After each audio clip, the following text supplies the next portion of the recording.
are the normal urine analysis.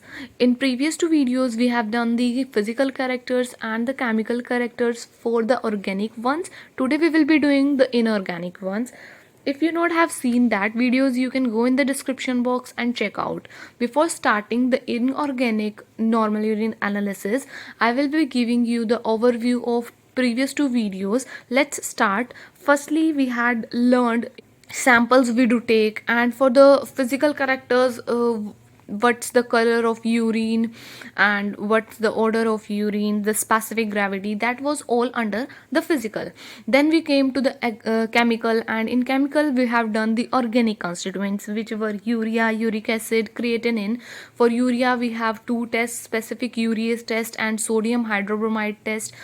For the next uric acid, we had a test called phosphotungstic acid test, and for the creatinine we had a test called JAFS test.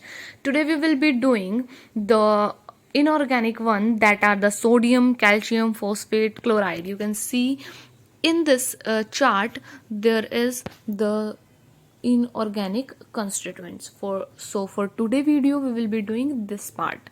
So let's start. See the test for inorganic constituents. Firstly we have inorganic sulphates. Inorganic sulphates के लिए हमारे पास सबसे पहले principal क्या आता है. Sulphates are precipitate as barium sulphate with the barium chloride. Procedure is we have to take 2 ml of urine and add 2 ml BaCl2. See हमें क्या करना है, इनऑर्गेनिक सल्फेट के लिए हमें प्रिंसिपल में वो क्या बोल रहा है कि जो सल्फेट्स हैं वो प्रेसिपिटेट करते हैं बैरियम सल्फेट की तरह बैरियम क्लोराइड के साथ. ठीक है, अब हमें क्या करना है, 2 ml यूरिन लेना है और उसमें 2 ml BaCl2 डालना है. उसके बाद होगा क्या, a curdy white precipitate of barium sulfate is found which indicates the presence of inorganic sulfate in the urine. तो अब हमें ऑब्जर्वेशन में क्या दिखेगा, एक कर्डी वाइट प्रेसिपिटेट्स बनते हुए दिखेंगे जो हमें शो करेंगे कि सल्फेट प्रेजेंट है यूरिन में. Next we have the chlorides. Chlorides के लिए हमारे पास प्रिंसिपल क्या है, chloride in the urine as precipitated as the silver salt. ये कैसे प्रेसिपिटेट होते हैं, as silver salt with silver nitrate in the present of nitric acid. Nitric acid के प्रेजेंस में सिल्वर नाइट्रेट के साथ सिल्वर सॉल्ट की तरह प्रेसिपिटेट होते हैं. ठीक है जी, हमें करना क्या है, इसके अंदर 2 ml ऑफ यूरिन लेना है और उसके अंदर 0.5 ml कंसनट्रेटेड HNO डालना है, और फिर उसके बाद हमें डालना है 1 ml ऑफ AgNO. ठीक है, तो ये सारा प्रोसेस करने के बाद 2 ml यूरिन डालने के बाद 0.5 ml concentrated HNO and 1 ml of AgNO डालने के बाद we have to observe it. उस ऑब्जर्वेशन के अंदर हमें क्या दिखेगा, white precipitate of silver chloride is formed which indicates the presence of chloride in the normal urine. यहाँ पर भी हमें वाइट प्रेसिपिटेट्स दिख रहे हैं, वहां पे हमें कर्डी वाइट प्रेसिपिटेट्स दिख रहे थे सोडियम के लिए. ठीक है, यहाँ पे हमें वाइट प्रेसिपिटेट्स दिखेंगे जो हमें शो करेंगे that chloride is present. Then we come to the calcium and phosphate. Calcium और फॉस्फेट के लिए नॉर्मल वैल्यूज क्या होती हैं यूरिन में कैल्शियम की, 0.1 to 0.3 and normal values for phosphate is about 1 gram per day. तो अब हमें इसके दोनों के लिए कैल्शियम और फॉस्फेट के लिए टेस्ट क्या है, उस प्रिंसिपल क्या है, देखिए. In the acidic condition, calcium combines with the potassium oxalate and form a white precipitate of calcium oxalate.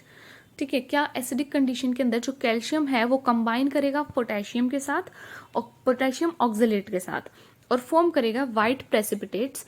किस चीज के प्रेसिपिटेट बनते हैं, कैल्शियम ऑक्सलेट के.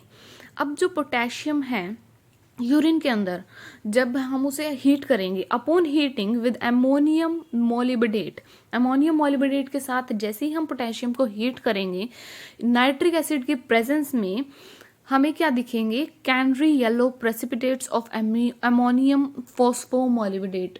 ठीक है, क्या बनेंगे, प्रेसिपिटेट्स बनेंगे, कैनरी येलो प्रेसिपिटेट्स बनेंगे हमारे पास अमोनियम फॉस्फोमोलिबडेट के. ठीक है, this was the test for calcium and phosphate.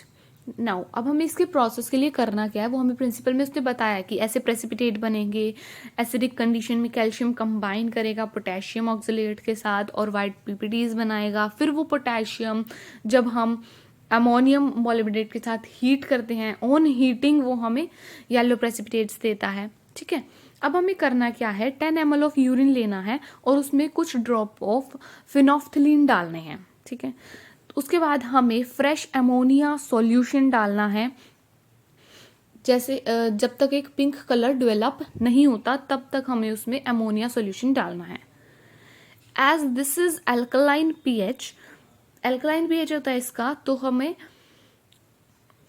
क्या मिलेगा यहाँ पर Ca3PO42 के प्रेसिपिटेट्स बनते हैं। ठीक है, अब हमें उन प्रेसिपिटेट्स को फिल्टर करना है, फिल्टर पेपर के थ्रू ट्रांसफर करेंगे हम।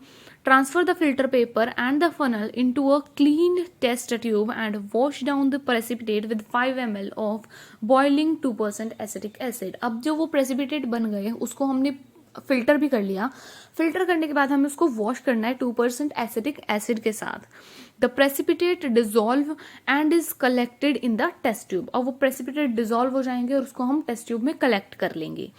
Divide this solution into 2 parts. अब जो ये सॉल्यूशन बनेगा प्रेसिपिटेट बनने के बाद, जब वो डिजोल्व होने के बाद सॉल्यूशन बना है, उसको हमें 2 टेस्ट ट्यूब्स में डिवाइड करना है, पार्ट्स में डिवाइड करना है। फर्स्ट पार्ट हम करेंगे कैल्शियम के लिए, सेकंड पार्ट हम करते हैं फॉस्फेट के लिए। ठीक है जी, यहाँ पे देखिए फर्स्ट पार्ट जब हम कैल्शियम के लिए कर रहे हैं, हमें क्या करना है, 2 ml ऑफ सॉल्यूशन वो जो बना है वो सॉल्यूशन लेना है और 5 ड्रॉप्स ऑफ 1% एसिटिक एसिड डालना है, 5 ml अमोनियम ऑक्सलेट डालना है।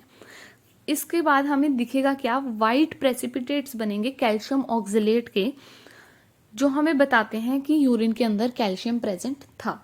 ठीक है, सेकेंड पार्ट जो हमने लिया फॉस्फेट के लिए, उसमें हमें 2 ml वही सॉल्यूशन जो बना है वो लेना है, 0.5 ml कंसनट्रेटेड HNO3 डालेंगे, 2 ml अमोनियम मोलिब्डेट डालेंगे। अब ये डालने के बाद हमें ऑब्जर्वेशन में देखना है कि कैनरी येलो प्रेसिपिटेट्स बन रहे हैं।